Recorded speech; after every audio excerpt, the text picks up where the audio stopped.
ओम श्री गुरुभ्यो नमः। हरिः ओम्। शुक्लांबरधरं विष्णुं शशिवर्णं चतुर्भुजं प्रसन्नवदनं ध्यायेत् सर्वविघ्नोपशान्तये। गुरुर्ब्रह्मा गुरुर्विष्णुर्गुरुर्देवो महेश्वरः। गुरुः साक्षात् परं ब्रह्म तस्मै श्री गुरवे नमः। गुरवे सर्वलोकानां विषते भवरोहिणां नधये सर्वविद्यानां श्रीदक्षिणामूर्तये नमः। सद्गुरुचरणारविन्दाभ्यां नमः। श्रीराम राम रामेति रमे रामे मनोरमे सहस्रनाम तत्तुल्यं रामनाम वरानने। श्रीरामचंद्र परब्रह्मणे नमः। வால்மீகி ராமாயணம் யுத்தகாண்டம் சர்க்கம் 12. ராவணன் மந்திராலோசனை கேட்க கும்பகர்ணன் கூறுதல்.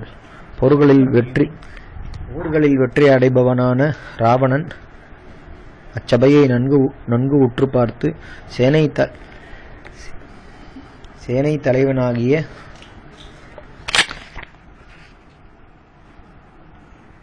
பிரகஸ்தனை நோக்கி, சேனாதிபதியே,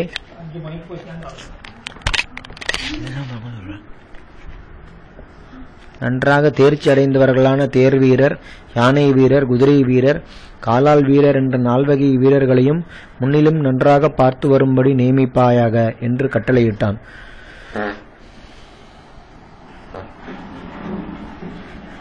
உடனே வணக்கமுடைய பிரகஸ்தனும் அரசன் கட்டளையை செய்ய விரும்பி சேனைகளையெல்லாம் அவ்வாலோசனையின் சபையின் உள்ளும் புறமும் வைத்து பிறகு நகர்காவலின் பொருட்டு தனியே சைன்யங்களை ஏவி அரசன் முன்பாக வந்து உட்கார்ந்து பின்வருமாறு சொல்லலானான்.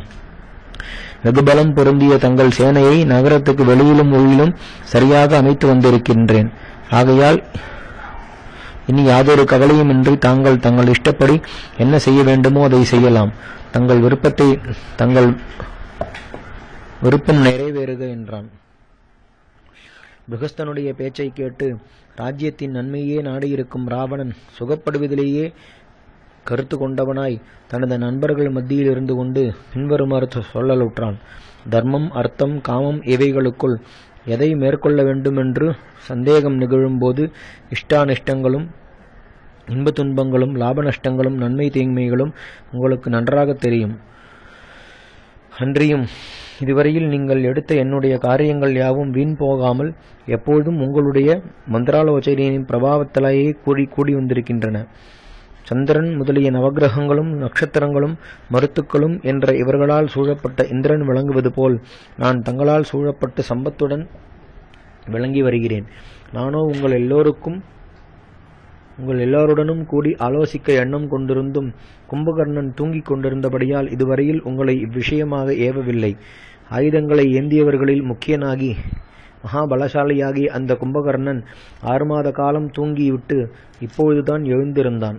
நானோ அரக்கர்கள் சஞ்சரிக்கும் தேசமாகிய தண்டகாரண்யத்திலிருந்து ஜனகராஜாவின் புத்திரியும் ராமனுடைய அன்பான மனைவியுமாகிய சீதையை இங்கு கொண்டு வந்திருக்கின்றேன். மந்தமான கதியை உடைய அவள் என் படுக்கையில் ஏற விரும்பவில்லை. மூவுலகங்களிலும் எனக்கு சீதைக்கு சரியான ஒரு பெண் இருப்பதாக எனக்கு தோன்றவில்லை. அவளோ இடை சிறுத்து பின்புறம் பருத்து சரத்கால சந்திரன் போல் முகமுள்ளவனாய் மயனால் செய்யப்பட்ட மாயையைப் போலவும் தங்க பதுமை போலவும் தோன்றுகிறாள். நன்றாக சிவந்து வழுவழுப்புடன் விளங்கும் அவளது 2 பாதங்களையும் அவைகளில் அமைந்திருக்கும் தாமிரவர்ணமான நகங்களையும் பார்க்கும் பொழுதெல்லாம் என் காதல் பொங்குகிறது. ஹோமத்தீ போலவும் சூரியனுடைய காந்தி போலவும் பிரகாசி கொண்டிருக்கும் அவளை பார்த்து என் விருப்பம் அதிகரிக்கிறது. மேலெடுத்த மூக்கும் அழகிய கண்களும் என்னும் இவற்றுடன் கூடிய அழகிய விசாலமான அவளுடைய முகம் பார்க்கப்படும் பொழுதெல்லாம் ஆசை என்பது என்னை தன் வசமாக்கிக் கொள்கின்றதே. கோபம், சந்தோஷம் இவ்விரண்டிலும் சமானமாகவும் நிறத்தை வேறுபடுத்துவதாகவும் மனவருத்தத்தை உடம்பில் வியாதியையும் உண்டாக்கக்கூடியதாயும் உள்ள என் காமமானது என்னை கலங்கச் செய்கிறது. நீண்ட கண்களையுடைய அவளோ தான் 1 வருஷ காலம் தன் கணவனை எதிர்பார்த்திருப்பதாகவும் அதற்குள் அவன் வராத பட்சத்தில் என் கருத்துக்கு இசைவதாகவும் சொல்லியிருக்கின்றாள்.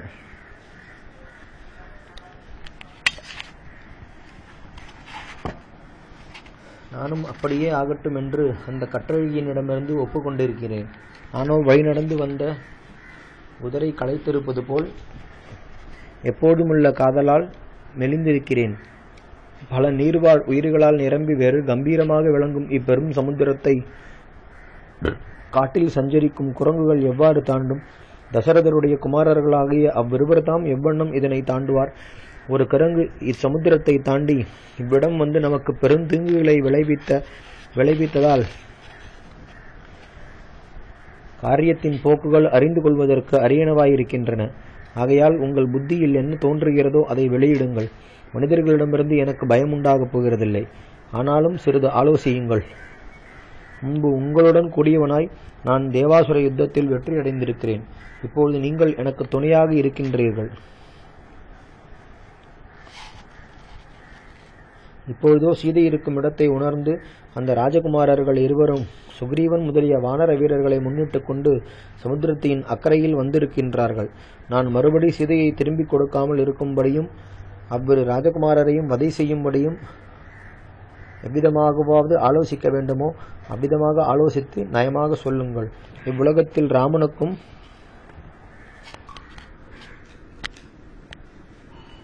அவனையே அன்றி வேறொருவருக்கும் வானரர்களுடன் இக்கடலை கடக்கும் சக்தி இருப்பதாக எனக்கு புலப்படவில்லை. ஆகையால் எனக்கு வெற்றி நிச்சயம் என்றான். காமத்தால் கவரப்பட்ட அந்த ராவணனுடைய இவ்வாறாகிய புலம்பலை கேட்டு கும்பகர்ணன் வெகு கோபம் கொண்டு பின்வருமாறு சொல்லலானான். தாங்கள் லக்ஷ்மணனுடன் கூடிய ராமனிடமிருந்து சீதையை பலாத்காரமாக தங்களுடைய புத்தியின் நிச்சயத்தாலேயே எப்போது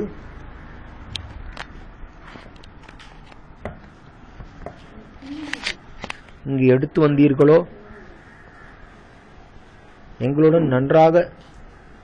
அப்பொழுதே எங்களுடன் நன்றாக ஆலோசித்து செய்திருந்தால் தங்களுடைய மனமானது யமுனா நதி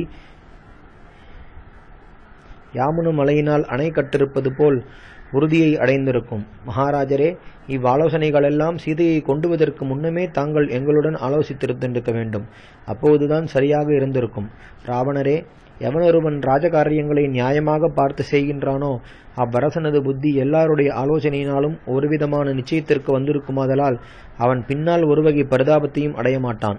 எவனொருவன் உபாயங்களை மந்திரிகளுடன் ஆலோசிக்காமல் அக்கிரமாக செய்கிறானோ அவனுடைய காரியங்கள் அசுச்சியான பாத்திரத்தில் வைக்கப்பட்ட ஹவிஸ் போல் வீணாகிவிடும்.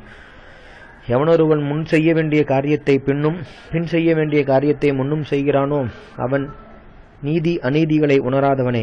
ஒருவன் பலவானாக இருந்த போதும் ஆராயாது தொழில் செய்தால் அவ்வாறு செய்யப்பட்ட பொத்தல் வழியாக சத்துருக்கள் பிரவேசித்து ரௌஞ்சமலையின் ஓட்டை வழியாக ஹம்ச பட்சிகள் புகுந்து செல்வது போல் அவனை வெல்கிறார்கள். தாங்கள் ஆலோசிக்காமல் இந்த பெரும் பாவகாரியத்தை செய்துவிட்டீர்கள். விஷம் கலந்த மாம்சம் தன்னை புஜிப்பவனை கொல்வது போல் ராமர் இதுவரையில் தங்களை கொல்லாமிருந்ததே பெரும் ஆச்சரியம். ஆனாலும் நான் தங்களுடைய சத்துருக்களையெல்லாம் கொன்று என்னால் ஏன்ற வேறொருவரால் சரிப்படுத்த முடியாததும் தாங்கள் எடுத்துக்கொண்ட கொடியதுமான இக்காரியத்தை சரியான காரியமாக பண்ணி வைக்கிறேன். தாங்கள் கவலையற்றிருங்கள். என் திசைகளிலும் அதிபதியாக விளங்கும் மன்னவரே, இந்திர சூரியர்களாயிருந்தாலும் அக்னி வாயுக்களாயிருந்தாலும் குபேர வருணர்களாயிருந்தாலும் தங்களுடைய சத்துருக்களை நான் வதைக்கிறேன். மலை போன்ற என் தேகத்தையும் கூரான கடைவாய் பற்களுடன் நான் செய்யும் அட்டகாசத்தையும் பேருழலை தடியெடுத்து நான் போர் புரிவதையும் கண்டால் இந்திரன் கூட பயப்படுவான். முதலிலே ஓர் அம்பை தொடுத்து இரண்டாவது தரம் மற்றொரு அம்பை எடுத்து ராமன் என் மேல் விடத் தொடங்கும் முன்னமே நான் அவனுடைய இரத்தத்தை உறிஞ்சி விடுவேன். ஆகையால் தாங்கள் விசாரப்பட வேண்டாம், சந்தோஷமாக இருங்கள். நான் ராமனை கொண்டு தங்களுக்கு சுகத்தை விளைவிக்கும் வெற்றியை உண்டாக்குமாறு என்னால் இயன்ற மட்டும் முயற்சி செய்கிறேன். லக்ஷ்மணனுடன் கூட ராமனை கொன்று வானரசேனை தலைவர்கள் எல்லோரையும் புஜித்து விடுகிறேன். தாங்கள் சுகமாக இருங்கள். முதல் தரமான மதுக்களை பானம் செய்யுங்கள். ஒரு வகை கலக்கமும் இன்றி தங்களுக்கு நன்மையான காரியங்களை நடத்துங்கள். ராமனை நான் யமனுடைய மாளிகைக்கு அனுப்பிவிட்ட பிறகு சீதையும் தங்கள் வசமாகி விடுவாள் என்றான். வால்மீகி ராமாயணம் யுத்தகாண்டம் சர்க்கம் 13. ராவணன் சீதையை பலாத்காரம் செய்யாமைக்கு காரணமும் அவனது அசகாய சூரத்துவமும். வெகு பலசாலியான மகாபார்ஸ்வன் ராவணன் கோபமாய் இருப்பதை அறிந்து ஒரு முகூர்த்த காலம் ஆலோசித்து கைகூப்பி பின்வருமாறு சொல்லலானார். எவனொருவன் பாம்புகளாலும் மற்றும் பலவித விலங்குகளாலும் நிரம்பியிருக்கும் காட்டுக்குள் தேனை பருக வேண்டும் என்ற விருப்பத்தோடு புகுந்து தேனை பெற்றும் குடிக்காமல் இருக்கின்றானோ அவன் மூடனே ஆவான். சத்துருக்களை அடக்கும் வேந்தே, எல்லோருக்கும் மேலாக இருக்கும் தாங்களுக்கு மேலானவர் யார் இருக்கிறார்கள்? ஆகையால் தாங்கள் தங்களுடைய சத்துருக்கள் தலையில் காலை வைத்ததாக எண்ணிக்கொண்டு சீதையுடன் சுகமாக வாழுங்கள். மிக்க வலிமையுடையவரே, கோழியின் செயலை வலிய மேற்கொள்ளுங்கள். சீதையை மெல்ல மெல்ல சுவாதீனப்படுத்தி போகத்தை பெறுங்கள். அதனால் மகிழுங்கள். தங்கள் கோரிக்கை நிறைவேறின பிறகு ஏதாவது பயம் உண்டாகுமாயினும் இப்போது இல்லாமல் பின்னால் வரப்போகிற அந்த பயத்தை காத்துக்கொள்ள தங்களுக்கு வல்லமையுண்டு. வஜ்ராயுதத்தை தனது கையிலேந்தி இந்திரனே நம்மை எதிர்த்து வந்த போதும் கும்பகர்ணனும் மகாபலம் பொருந்திய இந்திரஜித்தும் எங்களுடன் கூட நின்று அவனை வெல்ல வல்லவர்கள். போர் செய்ய சக்தியில்லாதவர்களாக அவர்களுக்காக ஏற்படுத்தியுள்ள சாமபேத தானங்கள் என்ற உபாயங்களை விட்டுவிட்டு தண்டோபாயமே நமக்கு வெற்றியை கொடுக்கும் என்று விரும்புங்கள். மிக்க வலிமை படைத்தவரே, இங்கு வந்து சேர்ந்துள்ள தங்கள் சத்துருக்கள் எல்லோரையும் நாங்கள் எங்களுடைய ஆயுதங்களின் வல்லமையால் நம் வசம் செய்து விடுவோம். இதற்கு ஐயமே இல்லை என்றான். மகாபார்ஸ்வன் இவ்வண்ணம் சொன்னதும் அப்படி சொன்னதற்காக அவனை மெச்சி ராட்சசராஜன் மறுமொழி சொல்லலுற்றான். மகாபார்ஸ்வனே, என் விஷயமாய் இரகசியமாக முன்பு நடந்த சங்கதி ஒன்று இருக்கிறது. நான் சொல்கிறேன். முன்னே நான் அடைந்த அதை கேட்பாயாக. ஒரு நாள் ஆகாயத்தில் நெருப்பு பொறி போல விளங்குகின்ற புஞ்சிகஸ்தலை என்பவள் என்னிடத்தில் அச்சத்தால் பதுங்கிக் கொண்டு பிரம்மதேவருடைய மாளிகைக்கு செல்வதை கண்டேன். உடனே அவளை நெருங்கி நான் பலாத்காரம் பண்ணினேன். அவளும் வாடின தாமரை கொடி போல் அக்கடவுளின் மாளிகையில் சேர்ந்தாள். நான் செய்த காரியம் அந்த பிரம்மதேவருக்கு அப்போது தெரிய வந்தது போலும். உடனே அவர் வெகு கோபம் கொண்டு என்னிடம் வந்து, அடா, இன்று முதல் நீ எந்த பெண்ணையாவது பலாத்காரம் பண்ணுவாயானால் உடனே உனது தலை சுக்குநூறலாக வெடிக்க கடவது. இதற்கு ஐயமே இல்லை என்று இப்படி சபித்து விட்டார். இவ்வண்ணம் அவர் எனக்கு சாபம் கொடுத்திருக்கின்றபடியால் நான் அந்த சாபத்திற்கு பயந்து சீதையை பலாத்காரம் பண்ணுவதில் துணியாமல் இருக்கின்றேன். என் வேகமோ சமுத்திரத்தின் வேகத்திற்கு ஒப்பானது. என்னுடைய போக்கோ வாயுவுக்கு சமமானது. இவைகள் ஒன்றையும் ராமன் அறியான். ஆதலால் அவன் என்னை எதிர்க்க வந்திருக்கிறான். தனது குகையில் படுத்து தூங்கும் சிங்கம் போலவும் உறங்கும் யமன் போலவும் கோபித்துக் கொள்ளுதற்கு உரியவனாகி வெறுமனே இருக்கும் என்னை எவன்தான் தட்டி எழுப்ப துணிவான்? நான் போரிலே சீறி கொன்று செல்லும் சர்ப்பங்களைப் போல கூர்மையான பானங்களை பிரயோகிக்கும் போது ராமன் பார்த்ததில்லை. ஆகையால் தான் அவன் இப்பொழுது என்னை எதிர்க்கிறான். வஜ்ராயுதத்திற்கு ஒப்பான என் வில்லிலிருந்து புறப்படும் நூற்றுக்கணக்கான பானங்களால் நான் ராமனை கொல்லிக்கட்டைகளால் யானையை கொளுத்துவது போல் ஒரு நொடியில் கொளுத்தி விடுவேன். பெரும் சைன்யத்தால் சூழப்பட்ட நான் காலையில் உதிக்கும் சூரியன் நட்சத்திரங்களின் காந்தியை வாங்கி விடுவது போல் ராமனுடைய பலம் முழுவதையும் இழுத்து விடுவேன். என்னுடன் போர் புரிவதற்கு 1000 கண்கள் பெற்ற இந்திரனாலும் முடியாது, வர்ணனாலும் முடியாது. நான் குபேரனால் பாதுகாக்கப்பட்ட இப்பட்டணத்தை முற்காலத்தில் என் தோல்வழியால் பெற்றேன் என்றான். வால்மீகி ராமாயணம் யுத்தகாண்டம் சர்க்கம் 14. விபீஷணர் சொன்ன நற்புத்தி. அரக்கர் தலைவனான ராவணன் சொன்ன சொல்லையும் கும்பகர்ணன் பேசின நிரர்த்தகமான பேச்சுகளையும் விபீஷணர் கேட்டு அந்த ராவணனை நோக்கி நன்மையை நாடி வெகு அர்த்தத்துடன் கூடிய சொற்களை பின்வருமாறு சொல்லலுற்றார். தோள்களின் இடைப்பாகமாகிய உடலை பெற்று சிந்தை என்ற விஷம் அமைந்து புன்னகை என்னும் கூரான பற்களுடன் கூடி 5 விரல்களாகிய 5 தலைகளை உடைய பேருருவமுள்ள சீதை என்ற பெரும் பாம்பை அரக்கர் வேந்தே எதற்காக விரும்புகிறீர்கள்? பெருமலையின் சிகரத்திற்கு ஒப்பான சரீரம் அமைந்து கோர தந்தங்களையும் நகங்களையும் ஆயுதங்களாகவும் உடைய வானரர்கள் நமது லங்கையை நோக்கி ஓடி வரும் முன் தாங்கள் ராமரிடம் சீதாதேவியை கொடுத்து விடுங்கள். வஜ்ராயுதம் போன்ற வாயுவிற்கு ஒப்பான வேகத்தை கொண்ட பானங்கள் ராமபிரானால் பிரயோகிக்கப்பட்டு அரக்கர்கள் முக்கியமானவர்களுடைய தலைகளை கவரும் முன்பே ராமரிடம் சீதாதேவியை கொடுத்து விடுங்கள். பிரகஸ்தரே, இடி போன்ற வேகமுள்ளனவாய் உயிரை மாய்த்தே திருவனவான கூரான ராமபானங்கள் உங்களது மேனியில் விழுந்து பிளக்கவில்லை. அதனால்தான் நீங்கள் இவ்வண்ணம் தற்பொழிச்சி செய்கிறீர்கள். கும்பகர்ண இந்திரஜித்துக்களாவது நமது அரசராவது மகாபார்ஸ்வ மகோதரர்களாவது நிகும்ப கும்பர்களாவது அதிகாயனாவது முனைமுகத்தில் ராமருடைய எதிரில் நிற்க வல்லவரல்லர்.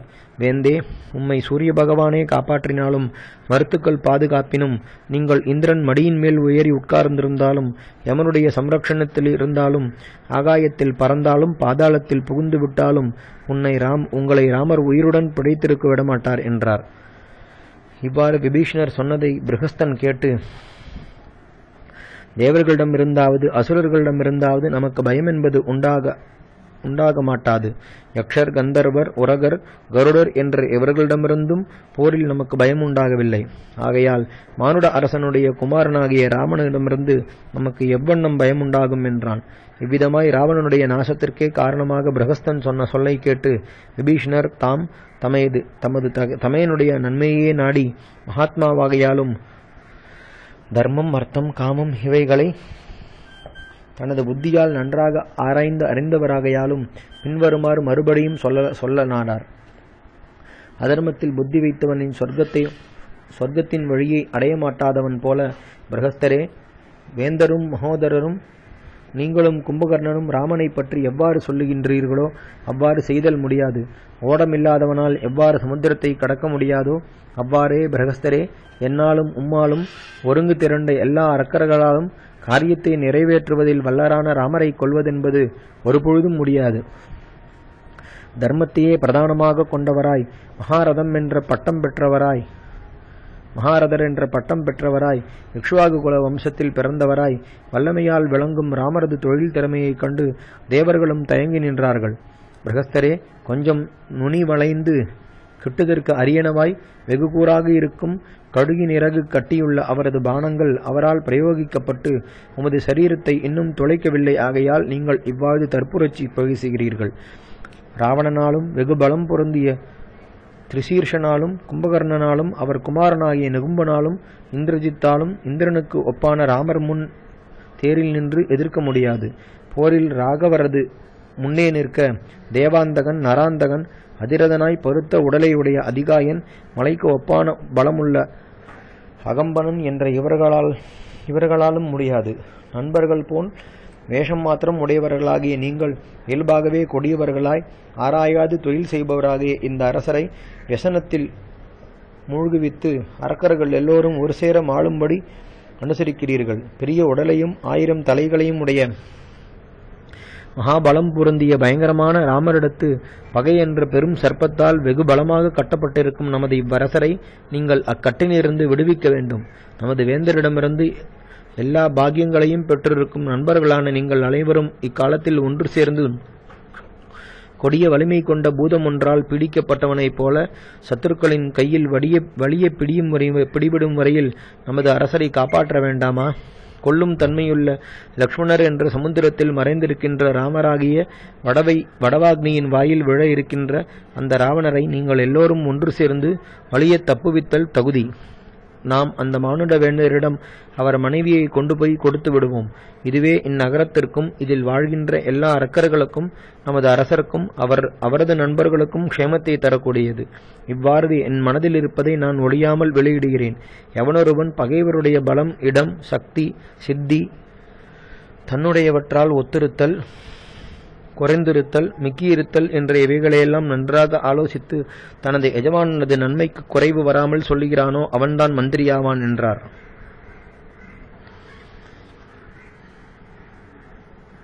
வால்மீகி ராமாயணம் யுத்தகாண்டம் சர்க்கம் 15. தமது சொல்லை பரிகசித்த இந்திரஜித்துக்கு விபீஷணர் நற்புத்தி கூறல். ப்ரஹஸ்பதிக்கு ஒப்பான புத்தியை உடைய விபீஷணர் சொன்ன அச்சொற்களை ராட்சச வீரர்களில் முக்கியமான பருத்த உடலை உடைய இந்திரஜித் பொறுமையுடன் கேட்டு அப்போது பின்வருமாறு சொல்லலானான். சிற்றப்பா, ஏன் இப்படி மிகவும் நடுங்கியவர் போல் வீணான பேச்சுக்களை பேசுகின்றீர்?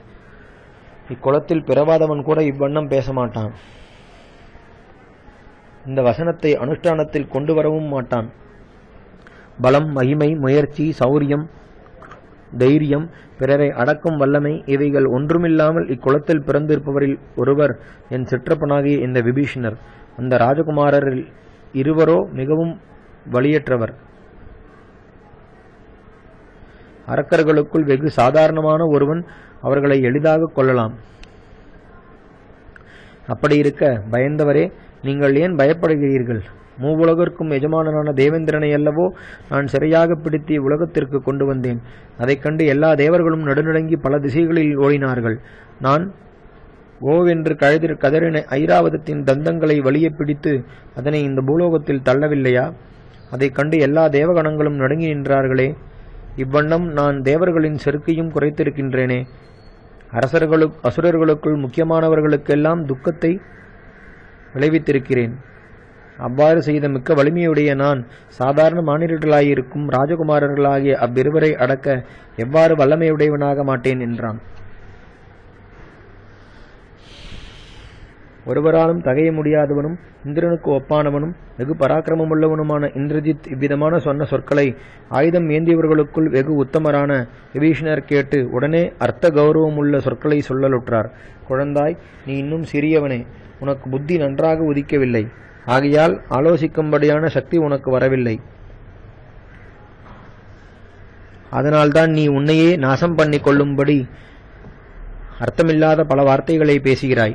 இந்திரஜித்தே, நீ ராவணகுமாரன் என்ற பெயரை வகித்துக்கொண்டு உன் தந்தைக்கு ஒரு நண்பனான வடிவமாய் வந்த சத்ரு ராமரிடமிருந்து அவசியமான மரணத்தை உண்டாக்கக்கூடியதுமான ராவணது செயலென்று நான் சொல்ல கேட்டிருந்தும் நீ உனது புத்தியினத்தால் உன் தந்தையின் தீச்செயலை அனுமதிக்கிறாய். நீ மாத்திரமா கொள்ளுவதற்கு உரியவன்? நீ மாத்திரமா கடுமதி உடையவன்? சிறுவனும் பிடிவாதமுடையவனும் சாகசிகனுமான உன்னை இப்பொழுது எவன் ஆலோசிப்பவர்களில் அருகில் இங்கு வரச் செய்தானோ அவனும் கொள்ளுதற்கு உரியவனே.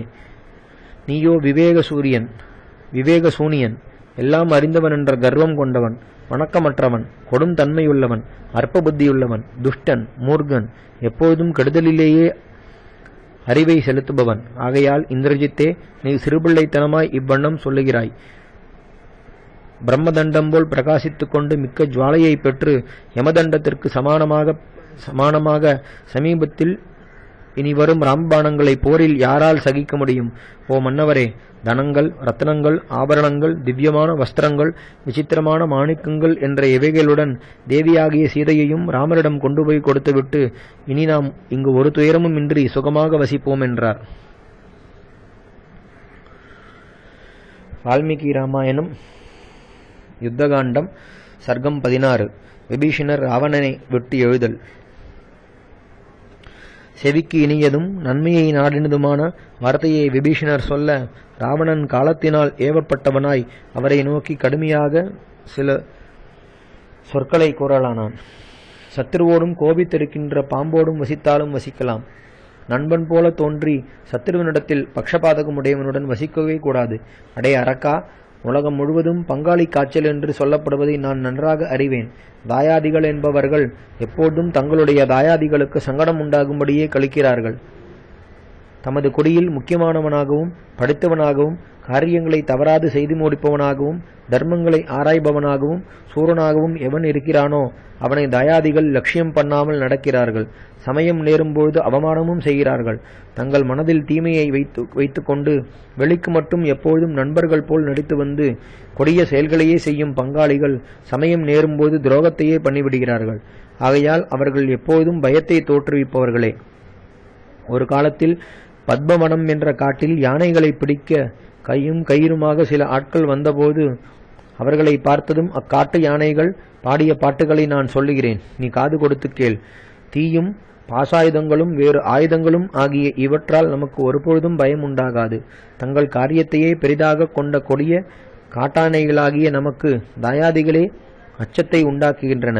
ஏனெனில் எவைகள்தாம் நம்மை பிடிக்கும் உபாயத்தை சொல்லிக் கொடுக்கின்றன. இதற்கு ஐயமே இல்லை. ஆகையால் எல்லா பயங்களை காட்டிலும் தாயாதி பயமே மிகவும் கஷ்டமானது. இதை நான் நன்றாக அறிந்திருக்கிறேன். பசுக்களிடத்தில் வளத்திற்கு காரணமும் அந்தணர்களிடத்தில் பஞ்சேந்திரிய நிகிரகமும் மகளிரிடத்தில் சஞ்சலமும் போல தாயாதிகளிடத்தில் பயத்தை உண்டாக்கும் குணம் இயல்பாகவே இருக்கிறது. சாதுவே, இவ்வுலகத்தில் உள்ள எல்லோராலும் வணங்கப்பட்டவனாய் பாக்கியங்கள் எல்லாவற்றையும் பெற்றவனாய் எல்லா பகைவர்களையும் அடக்கினவனாய் நான் இருப்பது உனக்கு விருப்பமாக இல்லை. தாமரை இலையில் விழுந்த நீர்த்துளி எவ்வாறு அதனுடன் ஒட்டாதோ அதுபோலவே அயோக்கியர்களிடம் பழக்கம் என்பது ஒட்டுதற்கு காரணமாக மாட்டாது. தேனீக்கள் மலர்களிலுள்ள தேனை ஆசையுடன் குடித்துவிட்டு பிறகு அவைகளில் நிற்காமல் போகும். அவ்வண்டை போன்றவனே நீயும். அயோக்கியர்களுடைய நட்பு இவ்வாறுதான் இருக்கும்.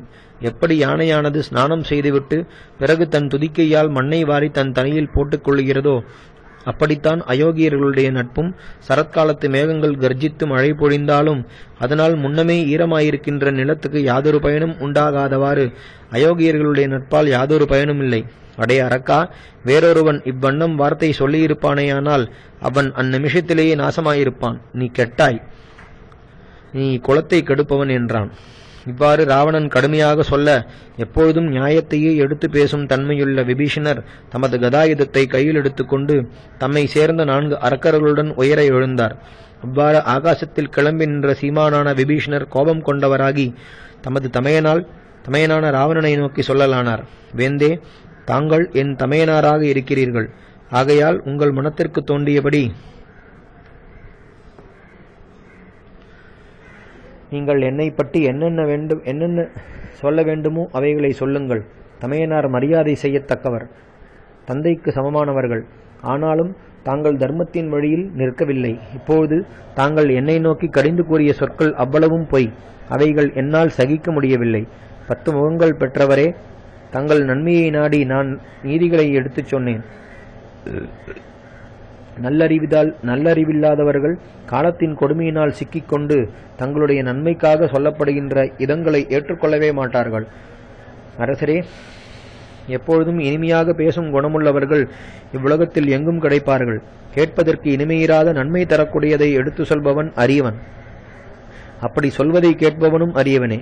தீப்பற்றி எரியும் வீட்டை உபேட்சிக்க முடியாதவாறு எல்லா பிராணிகளையும் ஒழிக்க வல்ல காலபாசத்தால் கட்டுண்டு அழிய இருக்கின்ற தங்களை வெறுமனை பார்க்க மனமில்லாதவனாய் நான் இவ்வளவு தூரம் எடுத்து சொன்னேன். கொழுந்து விட்டெறியும் தீப்போல பிரகாசிக்கின்ற பொன்மயமான கூரான ராமபாணங்களால் நீங்கள் மாண்டு போவதை பார்க்க மனம் சகியாதவனாய் நான் இவ்வளவு தூரம் புத்தி சொன்னேன். மணலால் கட்டப்பட்ட கரைகள் சிதறிவிடுவது போல் சூரர்களும் பலமுள்ளவர்களும் ஆயுத பயிற்சியில் தேர்ந்தவர்களும் காலத்தால் பிடிக்கப்பட்டவர்களாய் போரில் அழிந்து விடுகிறார்கள். தங்கள் நன்மையை நாடி நான் இதுவரையில் சொன்னதை விரோதமாக தோன்றினாலும் தாங்கள் பெரியோர்களாதலால் பொறுத்து கொள்ள வேண்டும். தங்களையும் இந்நகரத்தையும் இதில் வசிக்கும் அரக்கர்களையும் எப்படியாவது பாதுகாத்துக் கொள்ளுங்கள். எப்படியாவது உங்களுக்கு க்ஷேமம் உண்டாகக்கூடிய கடவது. நான் போகிறேன். என்னை விட்டு எப்படியாவது சுகமடையுங்கள். நிசாச்சரரே, தங்கள் நன்மையை நாடிய நான் எவ்வளவோ தடுத்து கூறியும் என் சொற்கள் தங்கள் மனத்திற்கு பிடிக்கவில்லை. ஆயுள் முடிந்து காலம் கிட்டப்பட்டவர்கள் தமது நண்பர்கள் சொல்லும் ஹிதமான வார்த்தைகளை ஒருபோதும் கேட்ட மாட்டார்கள் என்றோ என்றார். வால்மீகி ராமாயணம் யுத்தகாண்டம் சர்க்கம் 17. ஸ்ரீராமரை சரணமாக அடைந்த விபீஷணரை குறித்து பலர் பலவாறு கூற ஹனுமான் ஏற்றுக்கொள்ளலாம் என்றாள். ராவணனது தம்பியாகிய விபீஷணர் இவ்வாறு ராவணனை கடிந்து சொல்லி ஒரு முகூர்த்த காலத்திற்குள் ராமரும் லக்ஷ்மணரும் எவ்விடத்தில் இருந்தார்களோ அவ்விடம் வந்து சேர்ந்தார். மேருமலையின் சிகரத்தை போலவும் பிரகாசிக்கின்ற மின்னர் கொடி போலவும் ஆகாசத்தில் வந்து நிற்கும் அந்த விபீஷணரை பூமியில் நின்ற வானர தலைவர்கள் கண்டார்கள். அவ்வாறு 4 அரக்கர்களுடன் அந்த விபீஷணரை எவராலும் வெல்ல முடியாத புத்திமானாய் வானரராஜனான சுக்ரீவன் பார்த்து மற்ற வானரர்களுடன் ஆலோசிக்கலானான். ஒரு முகூர்த்த காலம் ஆலோசித்து ஹனுமான் முதலிய எல்லா வானரர்களையும் பார்த்து பின்வருமாறு சொல்லலுற்றான்.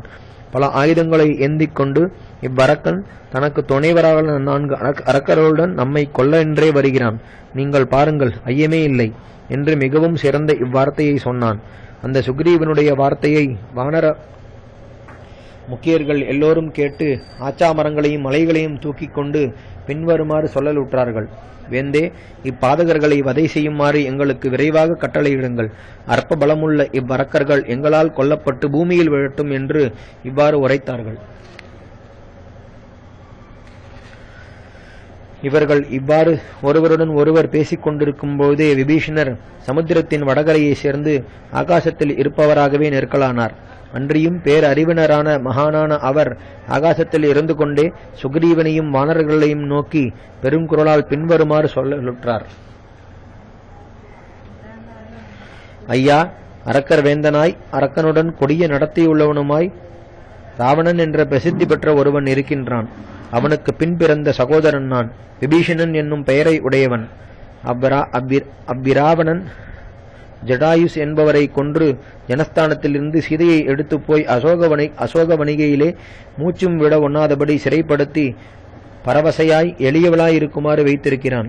அவளை ராட்சசிகள் பாதுகாக்கிறார்கள். நானோ பல தடவை பல காரணங்களை எடுத்துக்காட்டி ராமரிடம் சீதாதேவியை விட்டுவிடுங்கள் என்று அந்த ராவணனுக்கு அறிவு மூட்டினேன்.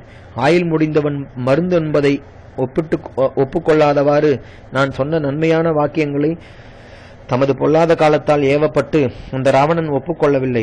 அதுவும் இல்லாமல் அவன் என்னை மிகவும் கடிந்து பேசி ஒரு அடிமை போல அவமானமும் செய்துவிட்டான். ஆகையால் நான் என் பெண்டு பிள்ளைகளை விட்டு ராகவரை சரணமாக வந்தடைந்தேன். எல்லா உலகங்களுக்கும் சரண்யராய் மகாத்மாவாக விளங்கும் ராகவரிடம் நீங்கள் சடுதியில் சென்று விபீஷணன் வந்திருக்கிறான் என்று என்னை பற்றி சொல்லுங்கள் என்றார். இவ்வார்த்தையை கேட்டதும் வெகு வேகமாக சென்று சுக்ரீவன் லட்சுமணருடைய முன்பாக ராமரிடம் வெகு பரபரப்புடன் பின்வருமாறு சொல்லலுற்றான். ராவணனுக்கு பின்பிறந்த சகோதரனாக விபீஷணன் என்பவன் 4 அரக்கர்களுடன் வந்து தங்களை சரணமாக அடைந்திருக்கிறான். சத்துருக்களை நாசம் செய்பவரே, வானரர்கள் இவ்விஷயத்தில் மந்திராலோசனை செய்தும் அணிவகுத்தும் ஏற்றபடி உபாயங்களை உபயோகித்தும் அரக்கர்களுடைய வேவுகாரரால் அவர்களது மந்திராலோசனையை உணர்ந்தும் அணிவகுப்பதை தெரிந்தும் வெல்லும் உபாயங்களை ஆராய்ந்தும் ஜாகிரதையுடன் இருக்க வேண்டும். இப்படி இருந்தால் தங்களுக்கு நன்மை உண்டாகும். தங்களுக்கு இஷ்டமாக உருவம் கொண்ட வல்ல இவ்வரக்கர்கள் கண்ணுக்கு தெரியாதபடி சஞ்சரிக்க வல்லவர்கள், வெகு சூரர்கள், வஞ்சனையை அறிந்தவர்கள். இவர்களிடம் ஒருபொழுதும் நம்பிக்கையை வைக்கலாகாது. இவன் ஒரு கால் ராட்சசராஜனாகிய ராவணனுக்கு வேவுகாரனாக இருக்கலாம். இவன் நமக்குள் புகுந்து நம்மை பேதம் செய்வான், ஐயமே இல்லை. அல்லது புத்திமானான இவன் நம்பும் வரையில் சேர்ந்திருந்து சமயம் பார்த்து ஒரு கால் கொன்றுவிட்டாலும் விடுவான். பகைப்படையை தவிர்த்து துணைப்படை, காட்டுப்படை, மூலப்படை, கூலிப்படை என்ற எல்லா படைகளையும் ஓர் அரசன் கை கொள்ளலாம். பிரபுவே, இயல்பாகவே தங்களுக்கு பகைவனான அரக்கர் வேந்தனுடைய தம்பி இவன். சத்துருக்களின் கட்சியிலிருந்து வந்திருக்கிறான். நாம் இவனை எப்படி நம்பலாம்? தகுதியாக தொழில் செய்பவர்களில் சிறந்தவரே, இந்த விபீஷணனை ராவணனால் அனுப்பப்பட்டவன் என்று கருதுங்கள். நாம் இவனை வதைப்பதுதான் நலமென்று தோன்றுகிறது. தாங்கள் நம்பிய அளவில் மாயையால் மறைந்து தங்களை கொல்வதற்காகவே இவ்வரக்கன் கொடிய எண்ணத்துடன் ராவணனால் ஏவப்பட்டு இங்கு வந்திருக்கிறான். இவன் வெகு சாமர்த்தியமுள்ள பகைவனாகினும் தனக்கு பகைவர்களான நமது சைன்யத்தில் இவன் புகுந்து சமயம் பார்த்திருந்து காக்கை ஒன்றே கோட்டான்களை நலிந்தது போல் கொன்று விடுவான். ஆகையால் நாம் கொடிய தண்டனையால் இவனை மந்திரிகளுடன் கொள்ள வேண்டும். வெகு கொடியவனான ராவனுடைய தம்பி என்றோ இந்த விபீஷணன் என்று இவ்வளவு தூரம் வானர தலைவனான சுக்ரீவன் வெகு சாமர்த்தியமாக பரபரப்புடன் பேசுவதில் வல்ல அந்த ராமரிடம் பதில் சொல்லிவிட்டு மௌனமாக நின்றான். மிக்க புகழ்பெற்ற சுக்ரீவன் அவ்வாறு சொன்ன சொல்லை கேட்டு தமக்கு சமீபத்தில் உள்ள அனுமான் முதலிய வானர வீரர்களை நோக்கி ராவணன் தம்பியை பற்றி வானரராஜனான சுக்ரீவன் கூறியது காரணங்களுடன் கூடியதும் பயனை தரக்கூடியதுமானதே. அதனை நீங்களும் கேட்டிருக்கிறீர்கள்.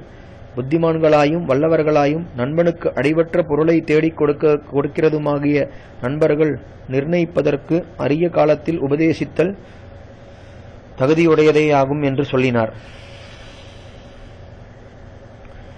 இவ்வண்ணம் ராமர் கேட்டதும் அவர்கள் எல்லோரும் அவருடைய நன்மையை நாடினவர்களாய் வெகு உபசாரத்துடன் அந்த ராமபிரானிடம் தங்கள் அபிப்பிராயத்தை பற்றி சோம்பலின்றி வெளியிடனானார்கள். ராகவரே, இம்மூவகை உலகங்களிலும் தங்களுக்கு தெரியாதது ஒன்றுமில்லை. இவ்வாறு உணர்ந்திருந்தும் தாங்கள் எங்களிடம் கேட்டு கொண்டுள்ள நட்பை வெளிப்படையாக காட்டும் பொருட்டே எங்களை கேட்கிறீர்கள். தாங்களோ உண்மையே நோன்பாக கொண்டவர், சூரர், தார்மீகர், ஒருவராலும் அசைக்க முடியாத பராக்கிரமம் உள்ளவர், எல்லா காரியங்களையும் பரிசோதித்து செய்பவர், ஞாபக சக்தி உடையவர், நண்பர்களுக்கு பராதீனராயிருப்பவர். ஆகையால் தங்களுடைய மந்திரிகளில் ஒவ்வொருவரும் தங்கள் மனத்தில் இருக்கும் அபிப்பிராயத்தை காரணத்துடன் எடுத்து சொல்லட்டும். அவர்கள் யாவரும் புத்திமான்களுள் சாமர்த்தியமுள்ளவர்களுமாயிற்றே என்றார்கள். இப்படி அவர்கள் சொன்னதும் பிறகு வெகு புத்திமானான அங்கதன் என்னும் வானரன் முதலில் விபீஷணரை பரிசோதிக்கும் பொருட்டு பின்வருமாறு சொல்லலுற்றான். சத்ருவின் கட்சியிலிருந்து வந்திருப்பவன் எல்லாப்படியிலும் சந்தேகிக்கப்பட வேண்டியவனே. ஆகையால் நான் விபீஷணனை ஆராய்ந்தறியாமல் உடனே நம்பி இருக்கக்கூடாது. கொடிய புத்தியுள்ளவர்கள் தங்கள் இயல்பான குணத்தை ஒழித்துக் கொண்டு ஒழுகுவார்கள். சமயம் நேரும்போது அவர்கள் புடைப்பார்கள். அப்படி நேர்ந்தால் அவ்வனர்த்தம் நம்பினவன் தானாகவே உண்டாக்கி கொண்டதாகுமென்றோ? ஒரு காரியத்தில் ஒருவனை ஏவி அதனால் உண்டாகும் நன்மை தீமைகளை சீர்தூக்கி பிறகு அவனை அங்கீகரிப்பதை அங்கீகரிப்பதையும் விட்டுடுதலையும் நிச்சயிக்க வேண்டும். அவனால் நமக்கு நன்மை உண்டாகும் என்றிருந்தால் நாம் கைப்பற்ற வேண்டும். தீமை விளையும் என்று தோன்றினால் விட்டுட வேண்டும். மன்னவரே, இந்த விபீஷணத்தில் தீமையே மேலிட்டிருந்தால் கொஞ்சம் கூட ஆலோசிக்காமல் அவனை கைவிட வேண்டும்.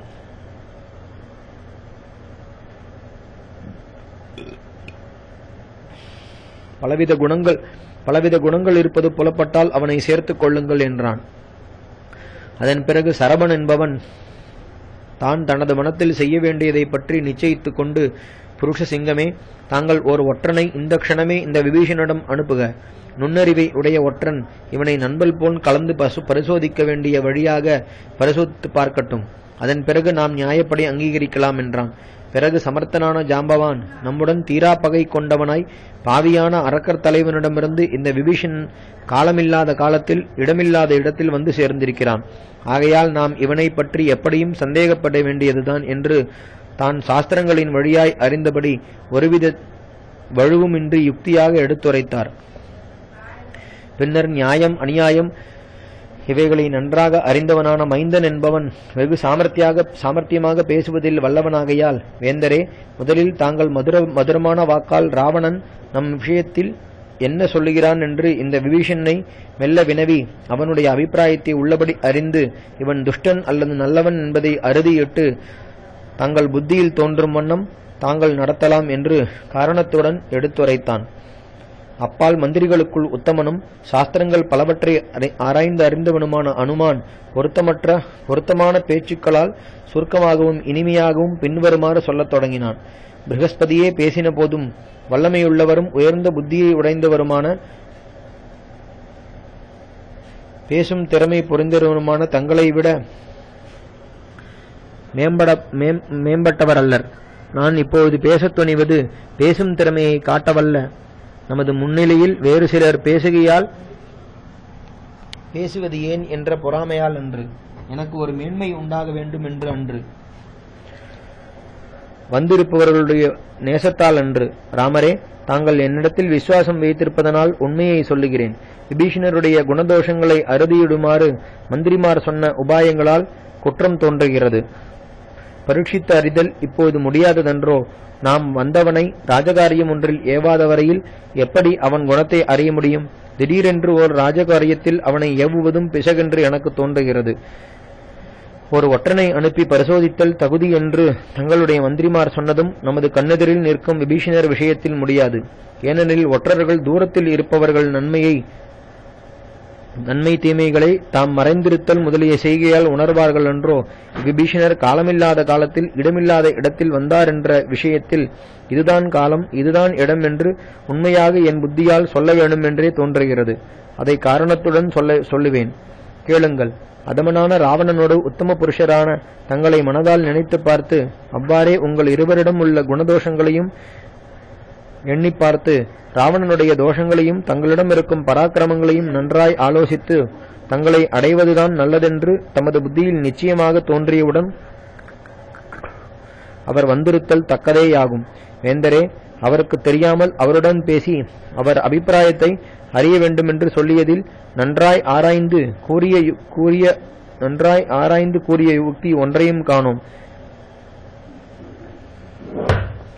புத்திமானாயிருக்கும் ஒருவனை திடீரென்று முகமறியாதவர்களை கொண்டு கேட்கும்போது அவன் சந்தேகம் கொள்வானே?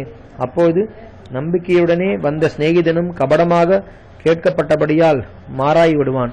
இவ்வாறாக புதிதாக கிடைத்த நண்பனை இழக்க நேரிடும். அன்றியும் வேந்தே, மறைந்த எண்ணங்களுடைய தூதன் வார்த்தைகளை கொண்டு பிறனது மனோபாவங்களை தன்னை வல்லவனாக நினைத்திருப்பவனால் சரையல் என்று அறிந்து கொள்ள முடியாது. பல பேசுகிற இவரிடத்தில் ஒருபொழுதும் கெட்ட எண்ணம் தோன்றவில்லை. முகமும் தெளிவாயிருக்கிறது. ஆகையால் இவரிடம் எனக்கு ஐயமே இல்லை. மேலும் மனத்தில் கபடத்துடன் வருபவன் சங்கையற்ற புத்தியுடன் இவ்வளவு ஸ்வஸ்தனாக வரமாட்டான். இவர் சொன்ன சொற்களிலும் கெட்ட எண்ணம் தென்படவில்லை. ஆகையால் இவர் விஷயத்தில் இப்போது சந்தேகமே இல்லை. முகக்குறிப்பை ஒருவன் மறைத்துக் கொள்ளலாம் என்றாலும் மறைத்துக் கொள்ள முடியாது. அம்முகக்குறிப்பு மனிதருடைய உள்ளே இருக்கின்ற எண்ணத்தை வெகு பலத்துடன் வெளியிட்டுவிடும். செய்தொழில் அறிந்தவர்களில் சிறந்தவரே, காலமறிந்து இடமறிந்து செய்யப்படும் காரியம் நல் பிரயோகத்துடன் மட்டும் சேர்ந்திருக்குமேயானால் தனது நற்பயனை விரைவில் விளைவிக்கும். இந்த விபீஷணர் தாங்கள் செய்து வருகிற முயற்சிகளையும் ராவணன் தீத்தொழிலில் ஒழுகுவதையும் பார்த்து வாளில் தங்களால் வதைக்கப்பட்டதையும் சுக்ரீவர் பட்டத்திற்கு வந்ததையும் கேள்வியுற்று ராஜ்யம் வேண்டுமென்ற எண்ணத்துடன் புத்திபூர்வமாக இங்கு வந்திருக்கிறார். இவைகளை ஆலோசித்து இவரை நாம் சேர்த்துக் கொள்ளலாம். அறிஞர்களில் சிறந்தவரே, இவ்வரக்கருடைய நல்ல எண்ணத்தை பற்றி என் புத்தியில் தோன்றியபடி எடுத்து சொன்னேன். இதனை கேட்டு இனி தங்கள் மனதில் எது நியாயமோ அதை ஆராய்ந்து அறிந்து அவ்வாறு செய்யுங்கள் என்றார். ஸ்ரீ ராமச்சந்திர பரபிரம்மணே நமஹ. ஹரிஹி ஓம்.